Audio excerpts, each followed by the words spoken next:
श्री गणेशाय नमः। श्री महासरस्वती नमः। आइए माँ सरस्वती और भगवान गणेश को नमन करते हुए आज हम संस्कृत का प्रथम पाठ आरंभ कर रहे हैं। संस्कृत सीखने की आवश्यकता सबको है, हर किसी को संस्कृत सीखने की आवश्यकता है। संस्कृत हमारी देवनागरी भाषा है, लेकिन कभी कभी ऐसा होता है, ज़्यादातर सीबीएसई स्कूलों में भी बच्चों के साथ वैसा ही हो रहा है कि शुरू से उन्हें स्वर और व्यंजन तो पढ़ाया नहीं जाता और ऊपर के क्लास में संस्कृत दे दिया जाता है तो उनको कठिन लगता है। हालांकि इसको जैसा कठिन समझा जाता है वो ऐसा है नहीं। आइए आज हम संस्कृत का प्रथम पाठ 1 प्रारंभ कर रहे हैं। आप लोगों के सहयोग से, अगर आप लोगों का प्यार और सहयोग मिलता रहा तो मैं संस्कृत के हर पाठ को एक एक करके बनाऊंगी और आपके समक्ष प्रस्तुत करूंगी, जिससे आपको इसका लाभ मिले और आप आसानी से संस्कृत सीख सकें। और हर इंसान से कुछ न कुछ त्रुटियां होती हैं। अगर कोई ऐसी बात रही तो आप कमेंट करना। आपका कमेंट मेरे लिए बहुत ही प्यार भरा होगा। इसलिए आज हम संस्कृत का प्रथम पाठ स्वर और व्यंजन से स्टार्ट करेंगे। प्रथम पाठ में हम स्वर और व्यंजन सीखेंगे। इस पाठ में हम संस्कृत के स्वर और व्यंजन सीखेंगे। आपको तो ये पता ही है, स्वर और व्यंजन कोई भी लैंग्वेज हो, हर भाषा में स्वर और व्यंजन होता ही है। उसका स्टार्टिंग, उसका नींव ही स्वर और व्यंजन है। जिस तरह हम बिना नींव के मकान को खड़ा नहीं कर सकते, उसी तरह बिना स्वर और व्यंजन, बिना बेसिक नॉलेज के, बिना शुरुआती नॉलेज के हम किसी भी भाषा का ज्ञान प्राप्त नहीं कर सकते। अतः आज हम बात करेंगे, संस्कृत भाषा सिखाने जा रहे हैं तो संस्कृत भाषा के स्वर और व्यंजन की। तो आइए स्टार्ट करते हैं। वर्णमाला। वर्णमाला क्या है?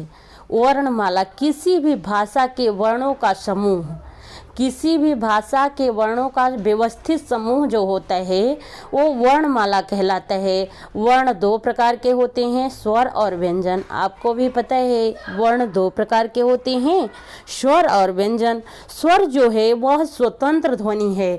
स्वतंत्र इसलिए है क्योंकि स्वर में किसी व्यंजन की आवश्यकता नहीं है, वह अपने आप में खुद ही परिपूर्ण है। जैसे आइए देखिए, हम बोलते हैं अ, क्या इसमें कोई व्यंजन की ज़रूरत नहीं है, कोई व्यंजन या किसी स्वर की ज़रूरत नहीं है, वो अपने आप में परिपूर्ण है।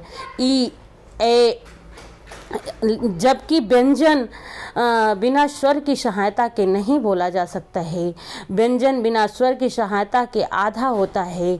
जो व्यंजन बिना स्वर का होता है वो आधा शब्द पढ़ा जाता है। बाकी की चीज़ें हम आगे भी आपको बताएंगे, पर इस लेसन में जो सिखा रहे हैं अगर आप ध्यान से सीखिएगा तो आपको दोबारा स्वर और व्यंजन पढ़ने की आवश्यकता नहीं पड़ेगी। स्वर की सहायता से बोली जाने वाली ध्वनि क्या है? स्वर की सहायता से बोली जाने वाली ध्वनि व्यंजन कहलाती है। व्यंजन क्या है? क, ख, प, ल, म, स, ह। अभी इसमें हम अक्षर छोड़ छोड़ के पढ़ाए हैं, तो आप ये मत समझिएगा उस सारे अक्षर हमने उसको छोड़ के इसलिए पढ़ाया कि मतलब ये सारे व्यंजन में ही आते हैं। व्यंजन तो आपको भी पता है और स्वर भी पता है, इसलिए आगे हम स्वर और व्यंजन को दिखाते हैं। स्वर अ, आ, ई, उ, री, ये बड़ी री है। और री, ए, आई, ओ, औ।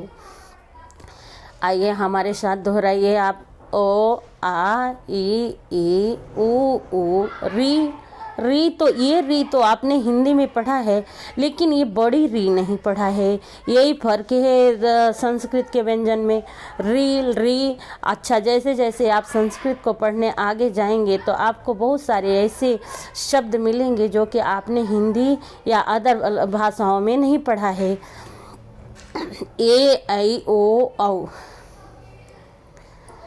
अब आइए हम व्यंजन पढ़ते हैं। जैसा कि आप देख सकते हैं, जब ये हम हिंदी भाषा में पढ़ते हैं तो इसको जैसे क के नीचे पाई है तो इसको क्या हलंत कहते हैं। क्या बोलते हैं? हलंत बोलते हैं। ये जितने भी स्वर आपको स्क्रीन पर दिखाई दे रहे हैं, व्यंजन, स्वर नहीं व्यंजन, जितने भी व्यंजन आपको स्क्रीन पर दिखाई दे रहे हैं, जितनी भी वर्णमालाएं आपको स्क्रीन पर दिखाई दे रही हैं, ये सब आधी हैं। क्यों आधी हैं? क्योंकि इसमें व्यंजन किसी भी शब्द में, जैसे क, ख, ग, घ, अंग, च, छ, ज, झ, ञ, ट, ठ, ड, ढ, ढ़, त, थ, द, ध, न, प, फ, ब, भ, म, य, र, ल, व, श, ख, श, ह। आइए पुनः हमारे साथ दोहराने का प्रयास कीजिए। क, ख, ग, घ, अंग। अच्छा, ये यहाँ पे नीचे जो दिया है इसको अंग पढ़े नहीं, इसको न पढ़ें। न क्यों पढ़े? क्योंकि अंग के नीचे बिंदु होता है और ये न इसलिए पढ़ते हैं कि इसके बगल में बिंदु है। च, छ, ज, झ, ञ, ट, ठ, ड, ढ, ढ़, त, थ, द, ध, न, प, फ, ब, भ, म, य, र, ल, व, स, ख, स, ह। तो हमने स्वर और व्यंजन पढ़े। व्यंजन, जब व्यंजन बिना स्वर के होता है तो उसे क्या कहते हैं? हलंत कहते हैं। जैसे हमने आपको दिखाया यहाँ पे हलंत। हलंत सारे जितने भी व्यंजन हैं आप देख सकते हैं। ये क्या सारे व्यंजन क्या आपको दिख रहे हैं? सारे व्यंजनों के नीचे ये लगी हुई पाई हलंत है। इसीलिए जब स्वर, ये व्यंजन बिना स्वर के होता है तो उसे हलंत कहते हैं। जब व्यंजन बिना स्वर के होता है तो उसे हलंत कहते हैं। देखिए जैसे क, ट, छ, इस सब में नीचे पाई लगी हुई, इसका मतलब ये हलंत है। स्वर जुड़ने पर यह अजंत कहलाता है। स्वर जुड़ने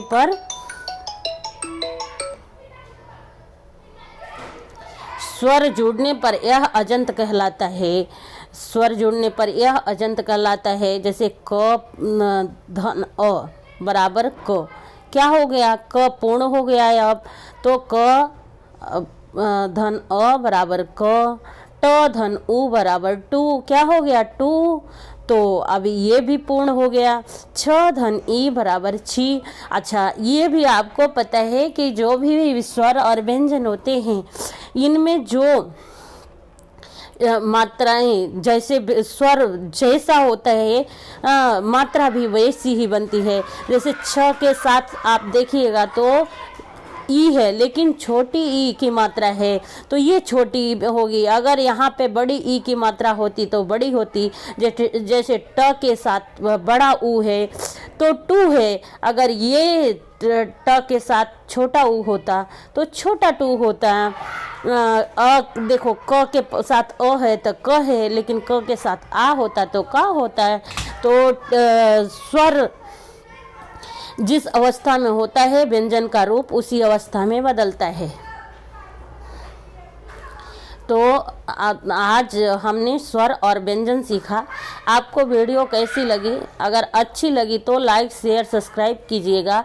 अगर नहीं अच्छी लगी तो डिसलाइक ज़रूर कीजिएगा, क्योंकि मैं ये वीडियो आप सब लोगों के लिए बना रही हूँ जो कि शुरुआती से स्वर और व्यंजन से लेके संस्कृत पढ़ना चाहते हैं, सीखना चाहते हैं।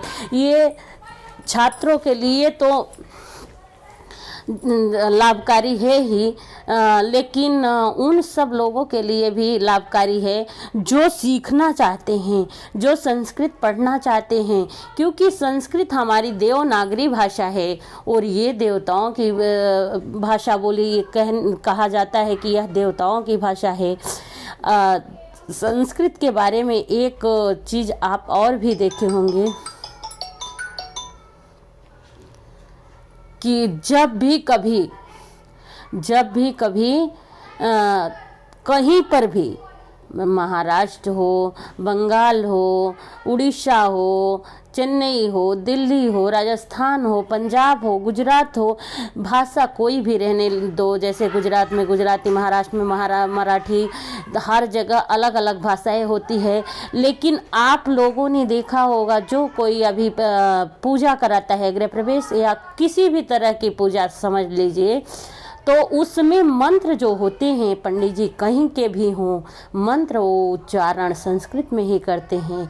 इसलिए संस्कृत हमारे जीवन में बहुत ही लाभकारी है। और हमारी संस्कृत जो है, संस्कृत से हमारी संस्कृति बनी है और हमारी संस्कृति को छोड़ना नहीं है। हम भारतवासी हैं, अगर अदर देश के लोग संस्कृत को मान रहे हैं, जान रहे हैं, पहचान रहे हैं, सीखना चाहते हैं, पढ़ना चाहते हैं, तो फिर हम क्यों नहीं, हमारे भारतवासी क्यों नहीं, हमारे छोटे छोटे नन्हे मुन्ने क्यों नहीं। जब हमारे छोटे छोटे नन्हे मुन्नों के मुंह से श्लोक निकलता है, श्लोक बोलते हैं, तो वो क्षण ही कुछ अलग होता है। ठीक है, अपने आप में ज्ञान होना ज़रूरी है, अपने आप में भाषाओं का होना ज़रूरी है, फिर भी हमारी ये जो संस्कृत और संस्कृति है, इसको छोड़ना नहीं है।